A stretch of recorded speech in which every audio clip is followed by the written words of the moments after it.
नमस्कार मित्रांनो, आनंदी मालिकेच्या आजच्या भागामध्ये आपण पाहणार आहोत. विद्याधर हा आता झोपलेला असतो. तेवढ्यातच त्याचा फोन वाजतो. तेव्हा धनश्री म्हणू लागते, आता हा फोन कुणाचा आहे? एवढा उशिरा कोण बरं फोन करायले? इथे झोपेचं खोबरं झालंय आणि फोन मात्र कोण करते? असं ती बोलू लागते. तेव्हा फोन तो शलाकाचा असतो. मग लगेचच आता हा उठतो आणि शलाकाचा फोन उचलतो. मग शलाकाचा फोन उचलल्यानंतर तो म्हणत असतो, काय गं शलाका, एवढ्या रातच्याला का बरं फोन केलास? तेव्हा शलाका म्हणत असते, कामच तसं आहे म्हणून मी एवढ्या रातच्याला फोन केलाय. आनंदी गावली, आनंदीचा पत्ता सापडलाय. काय सांगायलीस? आनंदी सापडली? कुठे आहे? अरे कोल्हापूरला आनंदी आहे. असं म्हटल्याबरोबर आता लगेचच त्याला आनंद होतो. तो म्हणत असतो, हे सगळं तू खरं सांगायलीस? तेव्हा शलाका म्हणत असते, हो, हे मी सगळं खरं सांगायले. संजीवनी आश्रमामध्ये आनंदी आहे आणि ही खबर आत्ताच माझ्या खबऱ्यांनी दिली आहे. मग आता विद्याधर म्हणत असतो, वा वा वा वा शलाका, एकच नंबर काम केलंस तू. आता काही झालं तरी आनंदी ही आपल्या ताब्यात आली पाहिजे. तू एक काम कर, मी सांगतो ना त्या पद्धतीने सगळं काही झालं पाहिजे, असं तो बोलू लागतो. मग तेव्हा शलाका म्हणत असते, काय करायचं आहे? मग आता विद्याधर म्हणत असतो, आता एखादा लाकडी ट्रंक पाठव, म्हणजे जो की इथे मोठ्या कपाटासारखा वगैरे दिसेल. मग तो ट्रंक त्या आश्रमामध्ये पाठवायचा आणि त्यानंतर आनंदीला त्या ट्रंकमध्ये आणायचं. आता मी आनंदीला इकडे दुबईला पाठवणार आहे. आनंदीला विकायचं आणि त्यानंतर मात्र इथे लाखो रुपयांचा चेक आपण घ्यायचा आणि आता मात्र आपण मालामाल व्हायचं, असं तो बोलू लागतो. तेव्हा हे सर्व ऐकून शलाकाला धक्काच बसतो. शलाका म्हणत असते, काय? तेव्हा विद्याधर म्हणत असतो, हो, कारण आनंदीला इथे ठेवायचं नाही. मी सांगतो ना ते कर. मी तोपर्यंत बाकीची सगळी सोय करतो. तोपर्यंत तू तुझ्या माणसाला सांगून आनंदीला मी एक ॲड्रेस पाठवतो, तिथंपर्यंत तू त्यांना घेऊन ये, असं स्पष्टपणे आता इकडे विद्याधर बोलत असतो. तेव्हा शलाका म्हणत असते, पण विद्याधर, जरा थोडा प्रॉब्लेम आहे. तेव्हा विद्याधर म्हणू लागतो, कसला प्रॉब्लेम आहे? अरे तिथली असलेली जी त्या संजीवनी आश्रमाची मॅडम आहे ना, ती जरा खूपच जास्त स्ट्रिक आहे. तिच्या समोरून आनंदीला गायब करणं म्हणजे जरा थोडंसं कठीणच आहे. विद्याधर म्हणत असतो, शलाकाला कठीण असं कोणतं व्हायला लागलेलं आहे? शलाका, काही जरी झालं तरी एक ध्यानात ठेव, कठीण काम ते सोपं करायची आपली पद्धत असते आणि काही झालं तरीसुद्धा आनंदीला मात्र गायब करायचं आणि आनंदीला गायब करूनच मगच आता त्या पैशांचा चेक घ्यायचा आणि रातोरात इथे करोडपती व्हायचं. हे ठरलं. तू अजिबात काळजी करू नको. तोपर्यंत मी दुबईवाल्यांशी फोन करतो आणि दुबईवाल्यांना बोलून घेतो आणि त्याचबरोबर तू एकदा का आनंदीला तिथून गायब केलंस ना, मग मला फोन कर, असं म्हणून आता तो शलाकाचा फोन ठेवतो. आता मात्र विद्याधरला फार आनंद झालेला असतो की आता काही झालं तरी आनंदीला विकून आपण आता पैसे कमवायचे. आनंदी तर आपल्या हाती लागली नाही, पण अशा मार्गाने आता तिचा उपयोग करून घ्यायचा. तेव्हा धनश्री म्हणत असते, अहो मी काय म्हणाले, ह्या समध्या गोष्टीमध्ये तुम्ही उगाचच कशाला पडताय? अहो द्या ना हे सगळं सोडून, त्या आनंदीचा नाद द्या सोडून. तुम्हाला सांगू का, जर तुम्ही उगाचच ह्या सगळ्या गोष्टी करायला लागलात आणि हे सगळं जर असं झालं ना, तर खूप मोठा प्रॉब्लेम होऊ शकतो. तुमच्या लक्षात येतं आहे का?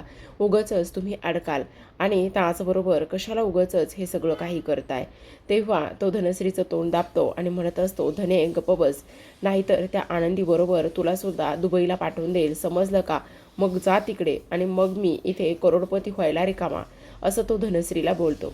धनश्रीला तर हा माणूस कसा आहे हे मात्र अजिबातच कळत नाही. कसला नाग आहे ना, असाच ती विचार करत असते. आता मात्र इकडे तो शांत झोपायचा बघतो, पण धनश्रीला मात्र बराच वेळ काही केल्या झोपेत नसते. तिला त्याच विचारामध्ये हरवल्यासारखं होत असतं. तिला खूप जास्त ह्या सर्व गोष्टींचं टेन्शनसुद्धा आलेलं असतं. आता दुसऱ्या दिवशी सकाळची वेळ असते. दुसऱ्या दिवशी सकाळी इथे आनंदी तिच्या खोलीमध्ये असते. शांत विचारामध्ये तशीच बसल्या जागी झोपलेली असते आणि तशीच हरवलेली असते.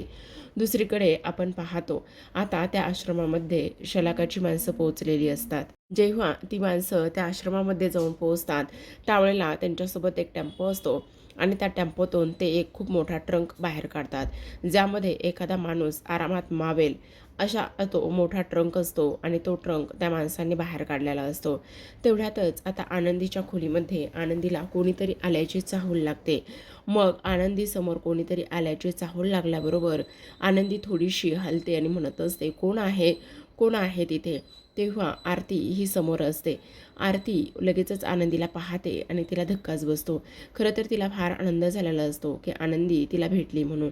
मग आरती म्हणत असते आनंदी.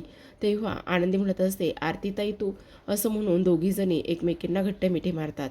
मग आनंदी म्हणत असते तू इथे का आलीस आरतीताई, सांग ना तू इथे का आलीस. तेव्हा आरती म्हणू लागते आनंदी तू वेडी आहेस का, हा प्रश्न तू मला कसा काय विचारू शकतेस. तुझी हिंमत कशी झाली आम्हा सर्वांपासून इथे दूर येऊन राहायची आणि सर्वांपासून ह्या सर्व गोष्टी लपून ठेवायची. तुझी हिंमत कशी झाली हे सगळं काही करण्याची. तेव्हा आरती म्हणत असते तुला माहिती आहे का तू इथे स्वतःला नाही तर आम्हाला किती सगळ्यांना त्रास दिला आहेस म्हणून. तेव्हा मात्र आनंदी म्हणत असते सॉरी पण हा पत्ता तुला कसा मिळाला, मी हा पत्ता कोणालाही सांगितला नव्हता. तेव्हा आरती म्हणत असते ज्या नंबरवरून तू फोन केला होतास ना तो नंबर मी पिंट्याला दिला. पिंट्याने तो नंबर ट्रॅक केला आणि त्यानंतर हे लोकेशन त्या नंबरचं भेटलं. आता दुसऱ्या बाजूला एक आश्रमामध्ये जो वॉचमॅन असतो, पिऊन असतो, तोच आता इथे शलाकाच्या ह्या माणसांना मदत करणार असतो. तो सांगत असतो की आता इथे मॅडम आतमध्येच आहेत पण मॅडम खूप स्ट्रिक्ट आहेत. जर त्यांना काही समजलं तर पोलीस येतील आणि पोलीस आल्यानंतर मग काही केल्या तुमचं खरं नसणार आहे, असं तो माणूस सांगू लागतो. तेव्हा तुम्ही एक काम करा, थोडंसं आडोशाला थांबा. तेवढ्यातच आता मॅनेजर येतात बाहेर आणि त्या ह्या पिऊनला म्हणत असतात माझं ना थोडंसं बाहेर हॉस्पिटलमध्ये डॉक्टरांकडे काम आहे, मी ताबडतोब ते काम करून येते. तोपर्यंत तुम्ही कोण येते कोण जाते या सर्व गोष्टींकडे बारीक लक्ष ठेवा. सोबतच इथे आपल्या संजीवनी आश्रमामध्ये सुद्धा एक नवीन मुलगी आली आहे, तिच्याकडे सुद्धा थोडं लक्ष ठेवा. तेव्हा तो माणूस म्हणत असतो तुम्ही मॅडम अजिबात काळजी करू नका, मी असताना तुम्हाला काळजी करण्याची काहीच गरज नाही, असं म्हणून आता त्या मॅनेजर निघून जातात. मग हा वॉचमॅन लगेच आता इतरांना मदत करायला घेत असतो. त्या लोकांना सांगतो तुम्ही तुमचा जो ट्रंक आहे तो बाहेर काढा. मग ती लोक टेम्पोतून त्यांचा जो बॉक्स आणलेला असतो तो बाहेर काढतात आणि ते दोघेही जण आता तो बॉक्स घेऊन आनंदीच्या खोलीकडे निघालेले असतात. दुसरीकडे आनंदी आणि आरती ह्या दोघी जणी बोलत असतात. तेव्हा आरतीनं हे सगळं सांगितल्यानंतर आनंदी म्हणत असते आरतीताई खरंच तू कमाल आहेस. तेव्हा आरती म्हणत असते हो, जेव्हा मी इथे आले ना तेव्हा इथल्या मॅनेजर साहेबांनी सुद्धा मदत केली. आनंदी म्हणू लागते पण मी त्यांना सांगितलं होतं की ह्या सगळ्या गोष्टी ज्या आहेत ना त्या कोणालाही सांगू नका. असं कसं सांगू नका, मी तुझी बहीण आहे ना. मग बहिणीला सांगू नका असं कसं होईल, वेडी आहेस का तू, असं स्पष्टपणे ती बोलत असते. मग आता हे सर्व काही बोलल्यानंतर आनंदी आता इकडे रडायला लागलेली असते. तेव्हा मात्र आरती तिच्यावर ओरडते आणि म्हणत असते तू वेडी आहेस का, ह्या सगळ्या गोष्टी करताना तुला काहीच कसं वाटलं नाही आहे. एकदा माझा आर्चीचा त्याचसोबत इथे आबांचा विचार केला नाही आहेस का. अगं हे पहिल्यासारखं नाही राहिलं की मुलीला एकदा लग्न करून दिलं तर ती सासरीच राहू शकते, ती माहेरी येऊ शकत नाही. अगं आता जमाना बदलला आहे, ते घरसुद्धा तुझं आहे. आनंदी म्हणू लागते पण मला तुम्हा सर्वांवर इथे ओझं बनवून अजिबातच राहायचं नाही आहे. तेव्हा मात्र ती म्हणत असते तुला कोणी सांगितलं की तू आमच्यासाठी ओझं आहेस म्हणून. तू आमच्यासाठी अजिबातच ओझं वगैरे नाही आहेस, ते तुझ्या हक्काचं घर आहे आणि आबा इथे तुझी किती वाट पाहत आहेत ही गोष्ट तुझ्या लक्षात येते का. आर्ची तर तुला खूप ओरडणार आहे. तेव्हा ती म्हणत असते म्हणजे मला अजून आर्चीचा सुद्धा ओरडा खायचा आहे का. त्यावर ती म्हणत असते हो, तुला तिचा सुद्धा ओरडा खायचा आहे. असं म्हटल्याबरोबर आता लगेचच आनंदी हसू लागते. मग आनंदी हसत असताना इथे मात्र आरतीला फार आनंद झालेला असतो. तेव्हा ती म्हणत असते आता कसं हसताना माझी बहीण फार गोड दिसते. हे बघ पुन्हा असले उद्योग आणि ह्या सर्व गोष्टी अजिबातच करायच्या नाही, समजलं. जर पुन्हा असलं काही करायला लागलीस तर गाठ मात्र माझ्याशी आहे, असं म्हणून ती आता तिला घट्ट मिठी मारत असते. मग आनंदीच्या चेहऱ्यावरचं हसू आणि ह्या सगळ्या गोष्टी पाहून ती म्हणत असते आबा तर इकडे तुला अगोदर मायेने प्रेमाने जवळ घेतील आणि त्यानंतर तुझ्यावर रुसून बसतील, हे तुला माहिती ना. तेव्हा आनंदी म्हणू लागते हो, हे सगळं मला माहिती आहे, तू काळजी करू नकोस. दुसरीकडे आपण पाहतो युगंधर आणि शिर्के आता हे दोघेही जण हॉलमध्ये असतात आणि तेव्हा शिर्केनी आता इकडे त्यांनी ठेवलेल्या कोल्हापूरचा खबऱ्याला कॉल केलेला असतो पण त्याचा फोन मात्र बंद येऊ लागतो. तेव्हा शिर्के म्हणू लागतात मालक साहेब खूप मोठा प्रॉब्लेम झाला आहे. ज्या आपण खबऱ्याला इथे पैसे दिले होते ना तो खबरी जो आहे ना तो इथे त्याचा फोन बंद करून आहे. काय करायचं काही समजत नाही आहे. तेव्हा युगंधर म्हणत असतो, असं कसं? कोल्हापूरमध्ये किंवा एखाद्या कामासाठी कोणी एवढे पैसे देणार नाही. तेवढे दुप्पट पैसे मी त्याला दिले आहेत आणि त्याचबरोबर तो अशा पद्धतीने कसा काय गायब होऊ शकतो तेच मला काही कळत नाही, असं सुद्धा आता इकडे तो बोलत असतो. शिर्के, मला असं वाटतंय की ह्या सगळ्या गोष्टींच्या मागे नक्कीच कोणीतरी आहे, पण कोण आहे, काय आहे, हे सगळं शोधून काढलं पाहिजे. शिर्के, तुम्हाला सांगू का, गप्प बसून अजिबातच नाही चालणार. काही जरी झालं ना तरी ह्या सर्व गोष्टींच्या मुळापाशी जाऊन आपल्याला पोहोचलं पाहिजे, असं सुद्धा आता इकडे शिर्के बोलत असतो. मग आता हे सर्व काही बोलल्यानंतर आपण पाहतो आता युगंधर म्हणू लागतो, आता मात्र मला इथे शांत बसून चालणार नाही. मला आता काहीतरी ठोस पावले हे उचलावेच लागणार आहेत. मला आता जर मी इथे शांत बसलो तर खूप मोठा प्रॉब्लेम इथे होऊ शकतो. त्यामुळे मला इथे इथे ह्या संकटाला मात द्यावी लागेल आणि त्याचबरोबर मला आता स्वतः आता ह्या रणांगणामध्ये उतरावं लागेल, असं युगंधर बोलत असतो. पण तेव्हा शिर्के म्हणत असतो, पण मालक साहेब, तेव्हा शिर्के नका काळजी करू, मला ताबडतोब इथे ना आता करावंच लागेल काहीतरी. तेवढ्यातच बापू येतात. मग बापू आल्याबरोबर इथे आता बापू म्हणत असतात, अरे युगंधर युगंधर, एक आनंदाची गोष्ट आहे. युगंधर म्हणत असतो, काय झालं? अरे आनंदी सापडली आहे. काय आनंदी सापडली? कुठे? अरे आरतीला सापडली, कोल्हापूरमध्ये आहे, संजीवनी आश्रमामध्ये आनंदी आहे, तिथेच सापडली. तेव्हा संजीवनी आश्रमाचं नाव काढल्याबरोबर युगंधरला तर 300 डिग्रीचाच झटका लागल्यासारखंच तो करत असतो. तो म्हणत असतो, काय? कालच मी त्या आश्रमामध्ये गेलो होतो, कालच मी तिथून आलोय, मला कसं नाही कळलं? असं म्हटल्याबरोबर आता आरतीला तिने फोन केला होता आणि आरतीने तिच्या मोबाईलचं लोकेशन ट्रॅक केलंय आणि त्यानंतर ती सापडलेली आहे, असं बोलल्याबरोबर आता मात्र इकडे ह्याला फार आनंद झालेला असतो. तो म्हणत असतो, अच्छा ठीक आहे शिर्के, ताबडतोब गाडी काढा, मला काही करून इथे ताबडतोब कोल्हापूरला जायचं आहे. आणि बापू तुम्ही नका काळजी करू, आनंदी सापडली ही गोष्ट चांगलीच आहे, मला जायचं आहे स्वतः आणि मला तिला समोरासमोर उभं राहून काही प्रश्न विचारायचे आहेत, असं शिर्के बोलत असतो. आणि त्यानंतर मात्र इकडे युगंधर निघणार तेवढ्यातच आता इथे मिताली आलेली असते. जेव्हा मिताली येते तेव्हा ती म्हणत असते, बाबा माझं तुमच्याकडे एक खूप महत्त्वाचं काम आहे. तेव्हा युगंधर तिला विचारतो, बोल काय झालं आहे? तेव्हा मिताली म्हणत असते, बाबा आज ना नागपंचमी आहे आणि नागपंचमी निमित्त ना आपली आई इथे ज्या ज्या गोष्टी करायची ना त्या गोष्टी मला सर्व करायच्या आहेत. इथे आई कशा पद्धतीने स्वतःच्या हाताने इथे नागोबाची पिंड करायची तेच मला सगळं काही करायचं आहे. पण बाबा तुम्हाला सांगू का, तशी पिंड मला इथे करता येत नाही, त्यामुळे मला तुमची मदत लागणार आहे. प्लीज बाबा मला मदत करणार ना? मला माहिती आहे पृथ्वीने आणि त्याचबरोबर इथे प्रांजलने तुमच्याशी बोलणं आणि तुमची मदत घेणं ह्या सगळ्या गोष्टी टाळल्या आहेत. तो तुमची मदत घेत नाही किंवा तुमच्याकडून अपेक्षा ठेवत नाही, पण बाबा मला तुमची मदत लागणार आहे, मला तुमच्याकडून अपेक्षा आहेत. कारण मला माहिती आहे तुमच्या इतकं प्रेम आमच्यावर कोणीच करणार नाही किंवा तुम्हाला आमची किती काळजी आहे हे सुद्धा मला नेहमीच प्रत्येक गोष्टीतून दिसतं. त्यामुळे बाबा प्लीज नाही म्हणू नका, मला हे सगळं काही करण्यासाठी तुम्ही इथे मदत कराल ना? मला आईची परंपरा इथे पुढे न्यायची आहे, जपायची आहे. तेव्हा मात्र इथे आता हे सगळं काही बोलत असताना आपण पाहतो त्या बापू म्हणत असतात, हे बघ युगंधर, पोरीचा तुझ्यावर असलेला विश्वास आज तुला पुन्हा गमवायचा नाही. आता इथे शिर्केला समजत असतं मालक साहेबांना तर इथे आता कोल्हापूरला जायचं आहे आणि मिताली अशा पद्धतीने त्यांच्याकडे हे सगळं घेऊन आली आणि जर त्यांनी आता मदत करायला नकार दिला तर पुन्हा आणखी घरामध्ये तांडव झाल्याशिवाय राहणार नाही, असं शिर्क्यांना समजून आलेलं असतं. मग लगेचच आता इथे युगंधर म्हणत असतो, शिर्के तुम्ही जा कोल्हापूरला, मी इथे मितालीबरोबर थांबतो. असं म्हटल्याबरोबर आता लगेचच मितालीला आनंद होतो.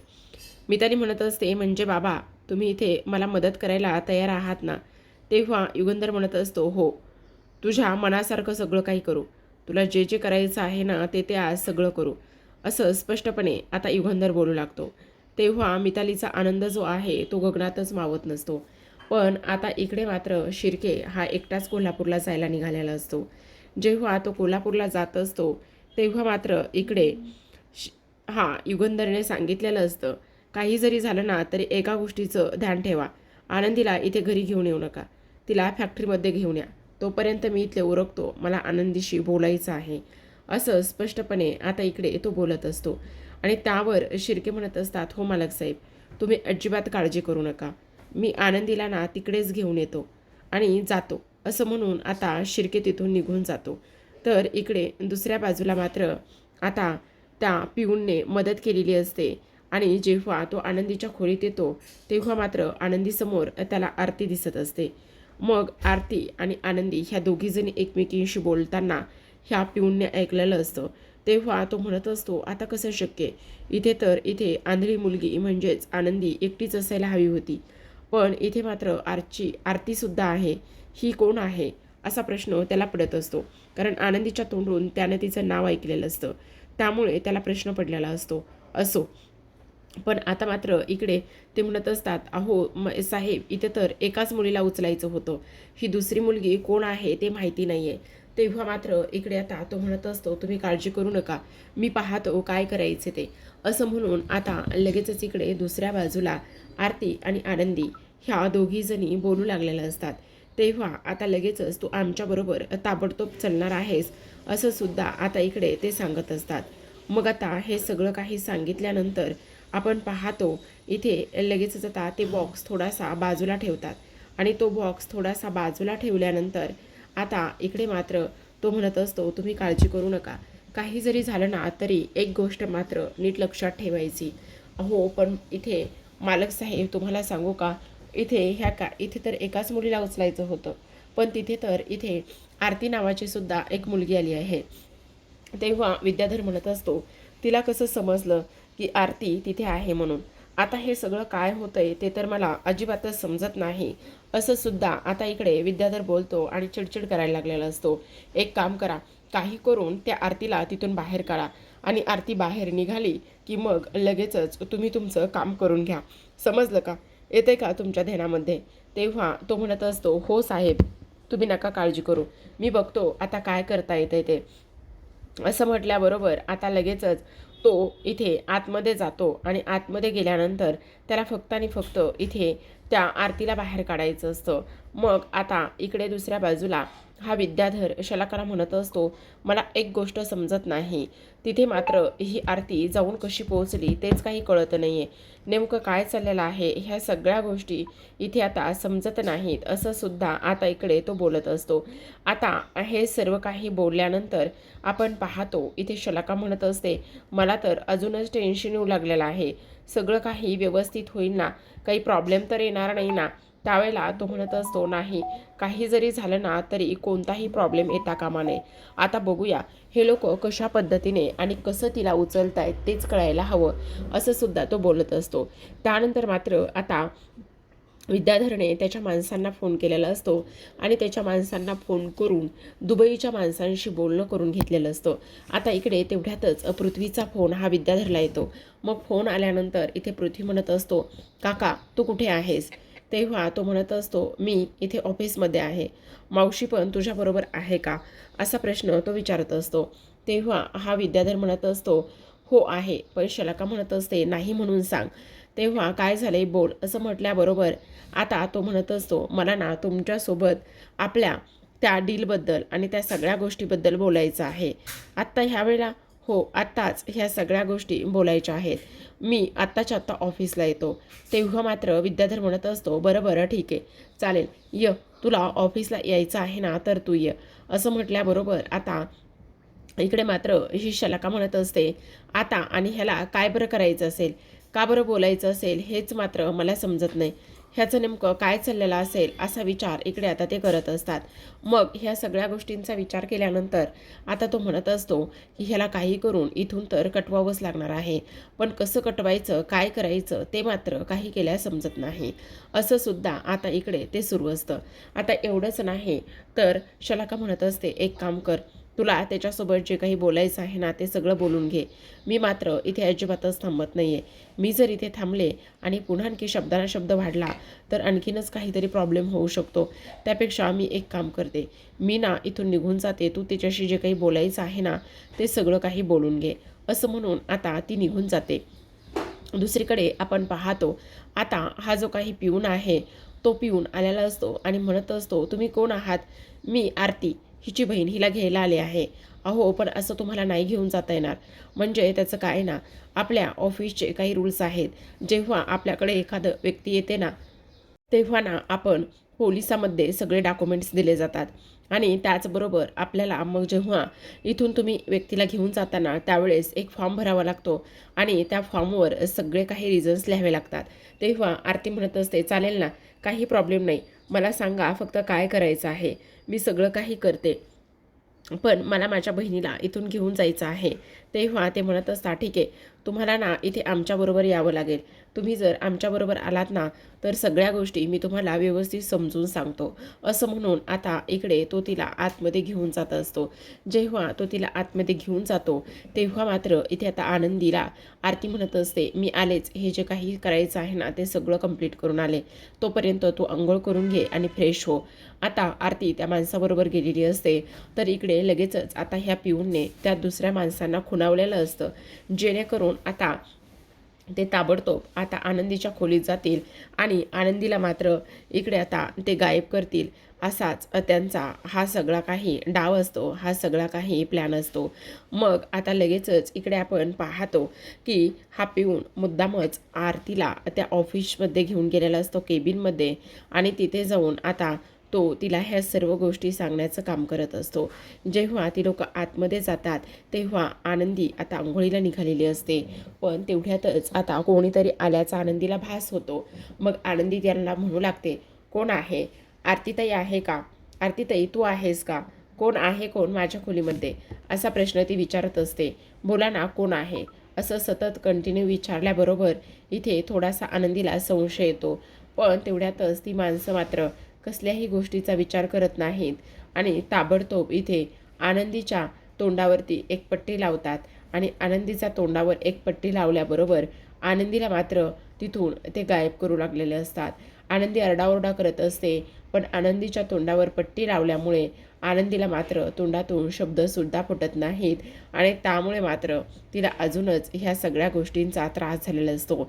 आता ती माणसं कसल्याही गोष्टीचा इथे विलंब करत नाहीत आणि कसल्याही गोष्टीचा विलंब न करून आता लगेचच इकडे मात्र ते आनंदीला तिथून उचलण्याचं काम करत असतात.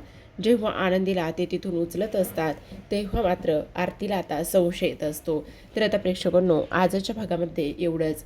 उद्याचा भाग पाहायचा असेल तर नक्की चॅनलला सबस्क्राईब करा. उद्याच्या भागामध्ये आपल्याला असं पाहायला मिळणार आहे की इथे आता हा विद्याधर त्याच्या माणसांना ओरडत असतो आणि म्हणत असतो, हा ट्रंक तुम्ही इथे का आणलेला आहे? तुम्ही काही डोक्यावर पडल्या आहात का? अशा पद्धतीने कसं काय वागू शकता तेच मला काही कळत नाही आहे. काय काय चाललेलं काय आहे असं सुद्धा आता इकडे ते बोलत असतात. त्याच वेळेला आता इकडे जेव्हा ही पूजा वगैरे हे सगळं काही सुरू असतं ना, नेमकं त्याच वेळेला आता इथे आपण पाहतो हा जो काही विद्याधर आहे त्या विद्याधरच्या समोर साप आलेला असतो. मग साप आल्याबरोबर हा साप इथे विद्याधरवर फणा मारण्याचं काम करत असतो. पण तेवढ्यातच आता युगंधर समोर येतो आणि युगंधर त्या सापासमोर हात जोडून उभा असतो. ओम नमः शिवाय, ओम नमः शिवाय असं बोलतो आणि त्यानंतर तो साप मात्र निघून जातो. आता मात्र माई म्हणू लागतात, नागपंचमी दिवशी आणि श्रावण सोमवारी इथे साप येणं म्हणजे हा कसला तरी दैवी संकेत आहे असं सुद्धा आता इकडे त्या बोलतात. मग आता हे सगळं काही बोलल्यानंतर आपण पाहतो इथे लगेचच युगंधर म्हणत असतो, हा दैवी संकेत कसला असू शकतो तेच कळत नाही. मग लगेचच आता इथे तो तो जो काही ट्रंक आहे तो उघडण्याचं काम करतो. पण तेव्हा मात्र विद्याधरच्या पायाखालची जमीनच सरकलेली असते. तर प्रेक्षकांनो, पाहत राहा आनंदी. भेटूया उद्याच्या भागात.